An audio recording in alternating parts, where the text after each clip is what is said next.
पे एक प्रेग्नेंट महिला को किसी का वीडियो कॉल आता है। वो जैसे कॉल रिसीव करती है तो कॉल कट हो जाता है और कॉल कट होने के बाद तुरंत ही उसको मैसेज आता है। और पता है उस मैसेज में क्या है? महिला के बिना कपड़ों की फोटो जिसको वायरल कर दिया गया है। और बेचारी वो महिला इस चीज को बर्दाश्त नहीं कर पाती और फांसी लगाकर खुद की जान दे देती है। और वो बेचारा बच्चा जो इस दुनिया में आया ही नहीं था वो भी इस चीज की भिड़ंत में चल जाता है, मतलब मर जाता है। और दोस्तों ये जमाना तो एआई का है। लोग एआई का धड़ल्ले से इस्तेमाल कर रहे हैं। कुछ इसका इस्तेमाल सही तरीके से करते हैं तो कुछ इसको गलत तरीके से इस्तेमाल करते हैं और ऐसी हरकतें करना शुरू कर देते हैं। इससे होता क्या है? अरे होना क्या है, मतलब हजारों लोगों की जिंदगियां बर्बाद हो जाती है। तो आज की कहानी ऐसे ही एक एआई के गलत इस्तेमाल के ऊपर होने वाली है। इसलिए दोस्तों आपको इसको अंत तक जरूर देखना चाहिए क्योंकि अब जमाना एआई का है, ताकि आप भी सावधान रह सके। तो अब हम विनोद और गौरी नाम के कपल को देखते हैं। बेचारे दोनों डॉक्टर के पास आए होते हैं क्योंकि शादी के 3 साल हो चुके हैं और गौरी माँ नहीं बनी अभी तक। लेकिन हाल ही में कुछ ऐसा हुआ है कि वो माँ बनने वाली है, इसलिए दोनों बहुत ही ज्यादा खुश होते हैं। विनोद तो ये खुशी बर्दाश्त ही नहीं कर पा रहा होता है, तो वो डॉक्टर से सवाल पूछ पूछ कर उसे परेशान कर देता है कि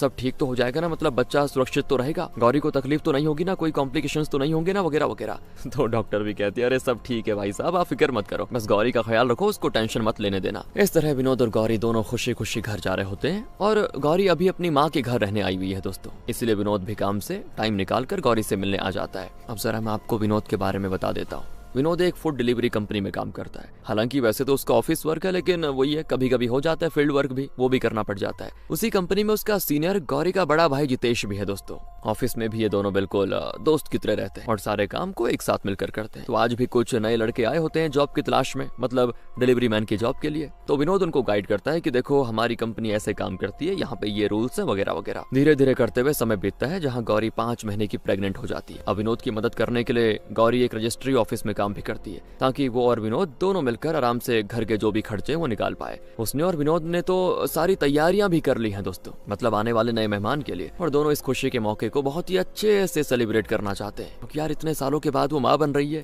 लेकिन आगे जो मुसीबत उनकी जिंदगी में आने वाली है ना, वो इनको मतलब तोड़ के रख देगी यार। अगले सीन में खबर आती है कि विनोद की बिल्डिंग में रहने वाली एक लड़की ने आत्महत्या कर ली। इस चीज से बिल्डिंग के सारे लोग परेशान हो जाते हैं। पुलिस भी जांच करने पहुंच जाती है। तो विनोद को उनसे पता चलता है कि उस लड़की की प्राइवेट वीडियो वायरल कर दी गई थी। सदमा बर्दाश्त नहीं कर पाई बेचारी और लड़की ने आत्महत्या कर ली। ये सुनकर विनोद और जितेश दोनों काफी हैरान हो जाते हैं कि यार आजकल किसी पे भरोसा नहीं किया जा सकता, जमाना बहुत ही खराब हो चुका है। विनोद दोस्तों जैसे ऑफिस में बैठा होता है ना, तो उसके केबिन में एक डिलीवरी मैन आता है जो विनोद से कहता है कि सर मैंने आपकी पत्नी को देखा है। विनोद कहता है देखा है का क्या मतलब, ठीक से बताओ कहना क्या चाहते हो। तो वो डिलीवरी मैन विनोद को जो दिखाता है ना दोस्तों, विनोद के पैरों तले जमीन खिसक जाती है क्योंकि डिलीवरी मैन एक व्हाट्सएप ग्रुप का हिस्सा था और उस ग्रुप में गौरी के बिना कपड़ों की इमेज सेंड हुई थी। यही वो डिलीवरी मैन विनोद को बताना चाह रहा था। और विनोद के तो मतलब सर फट जाता है, जैसे उसे समझ ही नहीं आता कि ये सब कैसे हो गया, कैसे किसी के पास गौरी की ऐसी फोटो आ सकती है। नहीं ये जरूर कोई नकली फोटो है, लेकिन अगर नकली भी है तो किसने इतनी घटिया हरकत की है, किसने करी ऐसी कोशिश। अरे जो लोग इस इमेज को देखेंगे उनको तो यही लगेगा ना कि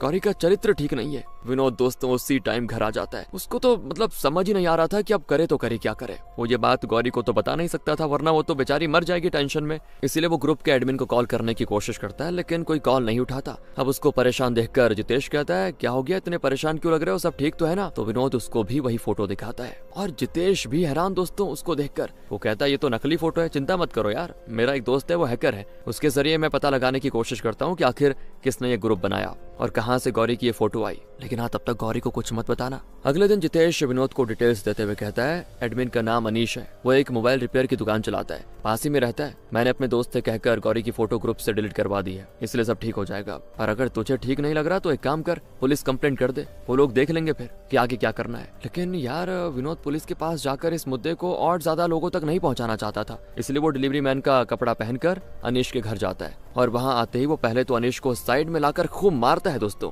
और फिर उसको गौरी की फोटो दिखाते हुए कहता है आखिर तूने ये फोटो ग्रुप में क्यों डाली, कहाँ से मिली तुझे ये फोटो। तो अनीश डरते हुए कहता है मैं व्हाट्सएप ग्रुप में सिर्फ प्रोस्टिट्यूट की फोटोज डालता हूँ ताकि क्लाइंट्स लड़कियों को पसंद करें और इससे मेरा फायदा हो। मुझे गौरी की फोटो एक फेसबुक पेज से मिली थी, वहीं से मैं लड़कियों की फोटोज लेकर अपने व्हाट्सएप में डालता हूँ। अगर क्लाइंट को लड़की पसंद आई तो मिडिल मैन की तरह मैं प्रोस्टिट्यूट को क्लाइंट से मिलाकर कमीशन लेता हूँ। अगर तुम्हें जानना है कि गौरी की फोटो उस फेसबुक पेज वालों के पास कैसे आई तो तुम्हें उससे ही पूछना होगा ना, मैं कुछ नहीं जानता, मैं सिर्फ एक मिडिलमैन हूँ। विनोद तो बड़ा गुस्सा हो जाता है दोस्तों ये सुनकर कि जिसने भी ये किया ना उसे छोड़ूंगा नहीं मैं। अब अगले सीन में जितेश विनोद से कहता है कि देखो ऐसे लोगों को पकड़कर मारना ठीक नहीं होगा, हमें पुलिस के पास जाना चाहिए, वही इन सब से निपट लेगी। लेकिन विनोद दोस्तों मानने को तैयार नहीं होता। वो सारा दिन इसी चीज के बारे में सोचता रहता है कि कैसे करो। बाहर भी वो कभी गौरी के साथ जाता तो लोग गौरी को बड़ी अजीब नजरों से देखते, मानो उन्होंने भी गौरी की फोटो देखी हो। अब गौरी तो इस चीज पे इतना ध्यान नहीं देती कि ये लोग मुझे इस उससे देख रहे हैं, लेकिन ये चीज विनोद को अंदर ही अंदर खाई जाती है।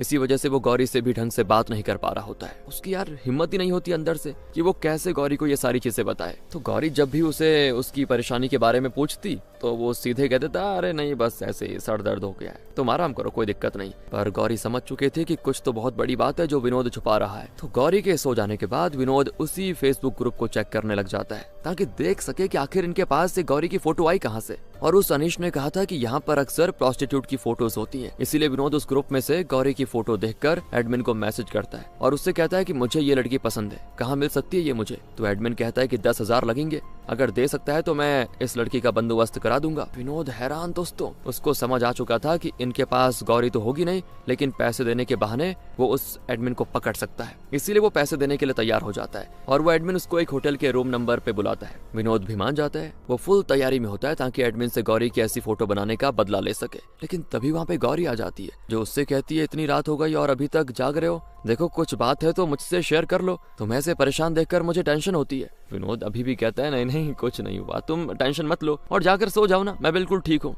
इसलिए गौरी तो चली जाती है वहाँ से। अगले दिन विनोद होटल जाता है ताकि उस एडमिन से मिल सके, लेकिन जैसे वो दरवाजे पर दस्तक देता है ना, सामने से एक आदमी बाहर आता है। विनोद उससे लड़कियों के बारे में पूछता है, लेकिन वो आदमी कहता है तुम गलत रूम में आए हो, यहाँ ऐसा कोई काम नहीं होता। विनोद परेशान कि कहीं उस एडमिन ने मुझे बेवकूफ तो नहीं बनाया, पर जैसे ही वो जा रहा होता है तो वहाँ वो एडमिन आ जाता है और विनोद से कहता है कि माफ करना, मैंने तुम्हें गलत रूम नंबर दे दिया क्योंकि मैं देखना चाहता था कि तुम कहीं पुलिस वाले तो नहीं हो, पर अब मुझे यकीन हो चुका है कि तुम सही हो। फिर वो विनोद को होटल के कमरे में लेके जाता है और उससे कहता है कि बताओ कौन सी लड़की चाहिए। तो विनोद गौरी की फोटो दिखाकर कहता है कि मुझे यही लड़की चाहिए, मिल जाएगी क्या। एडमिन कहता है कि देखो ये लड़की अभी तो अवेलेबल नहीं है, दूसरी आ सकती है, इससे भी सुंदर रहेगी वो। विनोद को तो पता था कि यही होने वाला है क्योंकि गौरी कहाँ आएगी इसके पास, वो तो सिर्फ अच्छी लड़कियों की फोटो दिखाकर लोगों को टेम्पटेशन देते हैं ताकि वो उस लड़की का समझकर यहाँ जाएं और फिर यहाँ उनको दूसरी लड़की पकड़ा दें। यही होता है दोस्तों इनका धंधा। तो वो तो सीधे यानी कि विनोद सीधे एडमिन को मारते हुए कहता है कि तेरी हिम्मत कैसे भी रहे मेरी पत्नी की फोटो निकाल कर अपने फेसबुक पेज पे डालने की, जान से मार डालूंगा तुझको। उसकी आंखों में इतना गुस्सा होता है कि वो अभी भी उस एडमिन को जान से मार डाले दोस्तों। लेकिन तब एडमिन कहता है कि मैंने वो फोटो नहीं डाली, मैंने तो हाल ही में ये फेसबुक पेज खरीदा है, खरीदने से पहले ये फोटो ऑलरेडी उस पर थी। मैं प्रोस्टिट्यूट वाले पेजेस खरीदता हूँ ऑनलाइन अपना बिजनेस चलाने के लिए, और मुझे नहीं पता कि इसमें तुम्हारी पत्नी की फोटो आई कहाँ से। विनोद कहता है कि किससे खरीदा था तुमने, ये बता मुझे। तो एडमिन कहता है हरीश नाम का एक आदमी है, वो एक फिल्म मेकर है, उसके पास ऐसे प्रोस्टिट्यूट वाले ढेरों सारे पेजेस है। विनोद का दिमाग खराब हो जाता है कि यार अब ये इतना बड़ा ग्रुप है क्या, एक को पकड़ो कहता है कि दूसरा, दूसरे को पकड़ो कहता है तीसरा। पर चाहे कितने भी लोग शामिल क्यों ना हो दोस्तों, विनोद अब रुकने वाला नहीं था, वो किसी भी तरह इसके तह तक जाकर रहेगा बस। तो विनोद जैसे घर आते हैं ना, गौरी उसको वही नकली फोटो दिखाकर कहती है आजकल जो तुम परेशान रह रहे हो, क्या यही इसका कारण है ये फोटो। ये देखकर विनोद घबरा जाता है कि गौरी को ये फोटो कैसे मिली। तो गौरी बताती है जहाँ मैं काम करती हूँ वहाँ के बॉस के मोबाइल पर ये फोटो आई थी, इसलिए उन्होंने मुझे इसके बारे में बताया। देखो विनोद ये फोटो नकली है, फिर क्यों इतना परेशान हो रहे हो। जितेश ने सब कुछ बता दिया कि इस फोटो के चक्कर में तुमने कितने लोगों से पंगा ले लिया है। अरे भूल जाओ इसको, मैं नहीं चाहती कि इन सब की वजह से तुम्हें कुछ हो जाए। देखो वादा करो मुझसे कि तुम इस बात को भूल जाओगे, हमें हमारे बच्चे के लिए ऐसा नहीं करना होगा, भूल जाओ ये सारी चीजें। तो विनोद ना चाहते हुए भी उससे वादा कर लेता है। गौरी ने उसको समझा तो दिया है दोस्तों कि वो टेंशन ना ले, लेकिन अंदर ही अंदर गौरी इस चीज को बर्दाश्त नहीं कर पाती। हाँ, वो विनोद के सामने तो खुद को मजबूत और नॉर्मल दिखाने की कोशिश करती है, लेकिन अंदर से वो टूटे जाती है। ना ही काम में ना ही किसी चीज में उसका मन लगता है, खुद को अकेले पाकर फूट फूट कर रोने भी लग जाती है। और हो भी क्यों ना यार, कोई लड़की ये बिल्कुल बर्दाश्त नहीं कर सकती ना कि कोई उसकी ऐसी फोटो दुनिया में वायरल कर दे। इस तरह गौरी धीरे धीरे डिप्रेशन का शिकार हो जाती है। ये चीज वैसे विनोद भी भांप लेता है दोस्तों। उसने वादा तो कर लिया था कि वो शांत बैठेगा, लेकिन वो शांत नहीं बैठने वाला दोस्तों, क्योंकि ये बात सिर्फ गौरी की नहीं है, बल्कि उस ग्रुप में आए दिन न जाने कितनी ही ऐसी लड़कियों की फोटोज नकली बनाकर उनको अपलोड किया जाता है। पड़ोस की लड़की के साथ भी ऐसा हुआ होगा, इसी कारण उसने अपनी जान दे दी, जिसने मूवी की शुरुआत में जान दी थी दोस्तों। तो विनोद फिर कहता है कि मैं छोड़ूंगा नहीं उनको। अगले दिन से विनोद ही गौरी को उसके ऑफिस लेके जाता है और वो हर उस इंसान पे नजर रखता है कि कहीं कोई गौरी की नकली फोटो देखकर उस पे गलत नजर तो नहीं डाल रहा। तब एक आदमी गौरी को उसकी नकली फोटो दिखाकर उसके बारे में अनाप शनाप बकते हुए दिखाई देता है और इस चीज से विनोद इतना गुस्सा आ जाता है कि गौरी के जाने के बाद पहले तो वो उस आदमी के पास जाकर उसे बहुत ज्यादा मारता है। विनोद तो ऐसा हो गया था कि बिल्कुल अपने होश खो जाता है वो, और उसके दिमाग में बस एक ही चीज थी कि उन बदमाशों को खत्म करना है। लेकिन दिक्कत तो ये है ना, गौरी ने ये सब करने से मना किया था, वरना और मुसीबत हो सकती है। कोई मर गया तो फिर तो जिंदगी बर्बाद। और यही होता है दोस्तों। वो आदमी जिसको विनोद ने मारा था वो फेसबुक पे एक वीडियो डालकर सब कुछ बता देता है कि ये फोटो वाली लड़की कहाँ पे काम करती है, उसका एड्रेस कहाँ है, सब कुछ, जो कि वैसे एक अपराध भी है। इसलिए कुछ भले लोग खुद उस आदमी के खिलाफ शिकायत करने लग जाते हैं कि ये लड़कियों के बारे में गंदी गंदी टिप्पणियां करता है वीडियो डालकर, उनका एड्रेस लीक कर रहा है। और इस वजह से विनोद के ना चाहते हुए भी ये मुद्दा पुलिस तक पहुंच जाता है। इसलिए पुलिस उस आदमी का पता लगाकर उसके घर पहुंच जाती है। पुलिस को देखकर पहले तो वो आदमी भागना शुरू कर देता है, लेकिन पुलिस उसको पकड़कर पहले अच्छे से उसकी धुलाई करती है और मारते मारते उसको जेल में डाल देती है। भले ये जेल में गया हो, लेकिन इसकी हरकत से ये मुद्दा दोस्तों और भी ज्यादा बढ़ चुका था। इसलिए विनोद को जल्द से जल्द इस तरह के काम करने वाले सभी अपराधी को पकड़कर उनकी सच्चाई दुनिया के सामने लेकर आनी होगी, ताकि दुनिया को बता सके कि लड़कियों की गलत फोटो वायरल करके उनकी इज्जत कैसे नीलाम की जा रही है। इसके बाद हम हरीश को देखते हैं। वो एक फिल्म की शूटिंग में लगा होता है, लेकिन हीरोइन सूट नहीं कर रही थी मूवी के लिए, इसीलिए वो दूसरी लड़की की तलाश में होता है। तब वहाँ गौरी की छोटी बहन आती है। वो हरीश से कहती है, मैं एक्टिंग करने के लिए तैयार हूँ, मैंने पहले भी कई सारी फिल्मों में काम किया है। हरीश खुश, पर यह था एकदम घटिया आदमी दोस्तों। वो गौरी की बहन को एक कमरे में ले जाकर उससे गलत काम करने की कोशिश करता है, पर वो इस बात से अनजान था कि उस कमरे में विनोद पहले से मौजूद है। और वो तो तुरंत हरीश पे टूट पड़ जाता है और मार मार कर उसका चेहरा बिगाड़ देता है। इसके बाद वहाँ पे पुलिस भी आ जाती है। हरीश कहता है कि मैंने कुछ किया नहीं इस लड़की के साथ, फिर क्यों मार रहे हो मुझे? तो पुलिस वाले उसे वही फेसबुक पेज के बारे में पूछते हैं कि आखिर लड़कियों की नकली फोटोज वाला फेसबुक पेज तू चलाता क्यों है? तेरी तो ऐसी धुलाई होगी ना कि भूल जाएगा सारी चीजें। लेकिन अब हरीश कहता है कि देखो, वो पेजेस चलाता तो हूँ मैं, लेकिन उन पर फोटोज अपलोड करना, पेज को मेंटेन करना मेरा काम नहीं है। ये काम टीनू नाम का एक आदमी करता है, वो मेरा पार्टनर है। उसका काम है पेजेस में अच्छी अच्छी लड़कियों की फोटोज डालना, ताकि ज्यादा लोग पेजेस को ज्वाइन करें। और वो ऐसी लड़कियों की फोटोज भी डालता है जो हमारे पास अवेलेबल ना हो, बस ज्यादा क्लाइंट्स को अट्रैक्ट करने के लिए। ये सारे पेजेस और लड़कियों को मैं एजेंट्स को बेच देता हूँ, जो अपना प्रोस्टिट्यूशन का धंधा चलाते हैं। यानी कि दोस्तों मास्टरमाइंड तो टीनू है। वो लड़कियों की फोटोज पेज पे डालता है, उन पेजेस को मेंटेन करने के लिए हरीश उसको पैसे देता है। हरीश के पास प्रोस्टिट्यूट्स भी होती है और वो उन प्रोस्टिट्यूट को और पेजेस को दूसरे किसी एडमिन और प्रोस्टिट्यूशन का धंधा करने वालों को बेच देता है। और उन्हीं पेजेस से फोटोज वायरल होती है, कभी व्हाट्सएप में, कभी इंस्टा में, कभी टेलीग्राम में, कभी कहीं। बहुत ही बड़ा रैकेट है दोस्तों इनका, और काफी लोग मिले हैं इसमें। विनोद हरीश से कहता है कि टीनू कहाँ मिलेगा मुझे, उसको कॉल करके बुला। इतनी लड़कियों की जिंदगी बर्बाद करके वो चैन से बैठा नहीं रह सकता। लेकिन जैसे ही हरीश टीनू को वीडियो कॉल करके यहाँ पे आने को कहता है, टीनू विनोद की शक्ल देख लेता है। और वो बड़ा शातिर आदमी था दोस्तों। वो टीनू समझ जाता है कि हरीश पक्का पकड़ा गया, इसीलिए वो तुरंत अपना सामान वगैरह पैक करके शहर से ही भाग जाता है। लेकिन अब विनोद को ये तो पता चल गया था कि इन सब के पीछे टीनू है, लेकिन उस तक पहुंचे कैसे? क्योंकि हरीश से मिले हुए नंबर से पता चलता है कि वो नकली सिम यूज कर रहा था, जिससे टीनू का कोई ठिकाना पता नहीं चलता। पर तब विनोद को याद आता है कि गौरी की नकली फोटो अगर टीनू ने बनाई थी तो उसने पहले कभी गौरी को देखा तो होगा। गौरी कहीं और नहीं जाती है सिवाय अपने ऑफिस के, तो हो ना हो टीनू जरूर ऑफिस आया होगा कुछ रजिस्ट्री का काम करवाने, और हो सकता है तभी उसने गौरी को देखा होगा। इसीलिए वो गौरी के ऑफिस में लगे सारे सीसीटीवी फुटेजेस को घंटों बैठकर देखने लग जाता है, इस उम्मीद में कि शायद किसी फुटेज में टीनू नजर आ जाए। तब उसको फोटो वायरल होने के एक दिन पहले टीनू ऑफिस आया हुआ दिखाई देता है। वो कुछ डॉक्यूमेंट्स लेकर आया था, तो गौरी का बॉस विनोद से कहता है, इसके सारे डॉक्यूमेंट्स अभी यहीं पड़े हैं, उसमें इसका एड्रेस जरूर होगा। विनोद को दोस्तों यहाँ पे एक उम्मीद की किरण नजर आती है कि अब मैं टीनू को पकड़ सकता हूँ। दूसरी तरफ टीनू हरीश के हट जाने से दूसरे शहर में आकर एक नया इन्वेस्टर ढूंढने लग जाता है, जो कि उसके पेजेस और उसकी बनाई हुई फोटोज को खरीदे। ऐसे धंधे में बहुत लोग होते हैं, तो उसको टाइम भी नहीं लगता और एक अच्छा इन्वेस्टर उसको मिल जाता है, जो हर महीने 1 लाख देने को तैयार है दोस्तों। बस लड़कियों की फोटोज पेजेस पे डालकर उसमें ज्यादा से ज्यादा लोगों को ऐड करना है, ये काम है। पर तभी टीनू को उसके पिता फोन करके कहता है कि देख बेटा, मैं बहुत ही बीमार हूँ, हॉस्पिटल जाना है, अगर तुझे टाइम मिले तो अपने बूढ़े बाप से मिलने जरूर आ जाना। क्या पता अगली बार तो मेरी शक्ल ही ना देख पाए। ये सुनकर टीनू गुस्सा हो जाता है कि कहाँ आप फंसा के रख दिया, लेकिन वो मना तो नहीं कर सकता था, इसीलिए वो अपने पिता के घर उनसे मिलने के लिए चला जाता है। पर तब वहाँ पे एंट्री होती है दोस्तों विनोद की।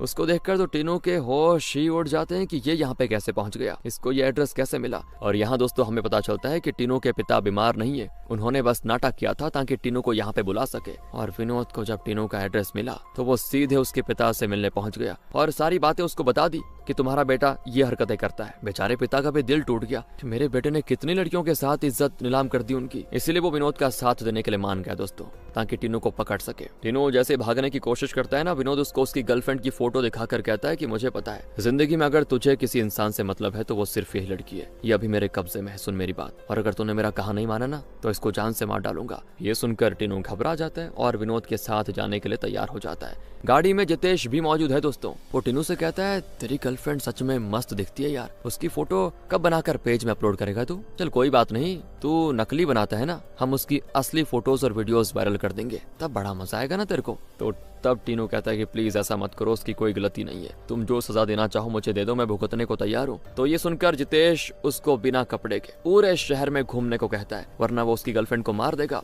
टीनू के पास कोई दूसरा ऑप्शन होता नहीं, इसीलिए वो बिना कपड़े के पूरे शहर का चक्कर लगाता है और सारे लोग उसको देखकर उसका मजाक उड़ाते हैं, उसकी वीडियोस को वायरल कर देते हैं, ये कहते हुए कि यही है वो जो लड़कियों की नकली फोटोज बनाता था। आज टीनू को एहसास होता है दोस्तों कि जैसा उसको अभी महसूस हो रहा है उन लड़कियों को भी ऐसा ही महसूस हुआ होगा जब उनकी नकली फोटोज वायरल हुई थी, और जिस तरह से लोग उनका मजाक उड़ा रहे थे ठीक आज इसका भी मजाक बन रहा है। बहुत अच्छा हुआ इस टीनू के बच्चे के साथ। अब विनोद उसको उसकी गर्लफ्रेंड के पास लेकर जाता है, जिसे विनोद ने कैद नहीं किया था, बस अपने पास रखा हुआ था, और उसे टीनू की सारी सच्चाई बता देता है। वो सच्चाई जानकर उस बेचारी लड़की का तो दिल टूट जाता है पहले कि आखिर इतने घटिया इंसान के साथ वो रिलेशनशिप में थी। अगर ब्रेकअप हुआ होता तो सबसे पहले तो ये मेरी वीडियोस वायरल कर देता, इसलिए वो टीनू के साथ ब्रेकअप करके चली जाती है। इसके बाद वहाँ पे आती गौरी, वो टीनू को एक जोरदार घसीट कर चांटा मारती है दोस्तों, बढ़िया गाल सूज जाता है उसका, और ये सबक था उसके लिए ताकि आइंदा वो ऐसी लड़कियों के साथ कभी कोई हरकत ना करे। और फिर गौरी विनोद के साथ चली जाती। विनोद ने न सिर्फ गौरी की इज्जत बचाई बल्कि और भी न जाने कितनी लड़कियों की जिंदगियां बर्बाद होने से बचाई उसने।